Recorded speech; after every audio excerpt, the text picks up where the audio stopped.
Welcome to the Learning Pines YouTube. We hope this video helps. Red snapper is a truly fantastic choice for any home cook, known for its incredibly mild, sweet flavor and firm, flaky texture. It's also wonderfully versatile, lending itself beautifully to many different cooking styles and cuisines.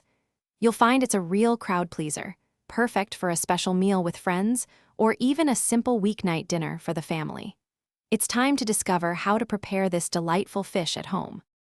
First things first, make sure your snapper is cleaned and scaled thoroughly. Patting it completely dry is super important for achieving that perfect crispy skin later on. For seasoning, a simple mix of salt, pepper, and a little garlic powder works wonders, but feel free to add your favorite herbs like thyme or rosemary. A squeeze of lemon inside the cavity also adds a bright, fresh flavor before cooking. Oven roasting is one of the easiest and most reliable ways to cook red snapper. Preheat your oven to 400 degrees Fahrenheit, that's 200 degrees Celsius.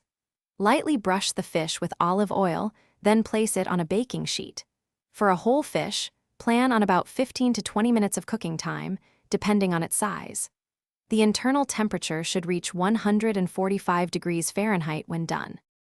Once your snapper is beautifully cooked, it's time to serve. A squeeze of fresh lemon juice is essential, and it really brightens the flavors.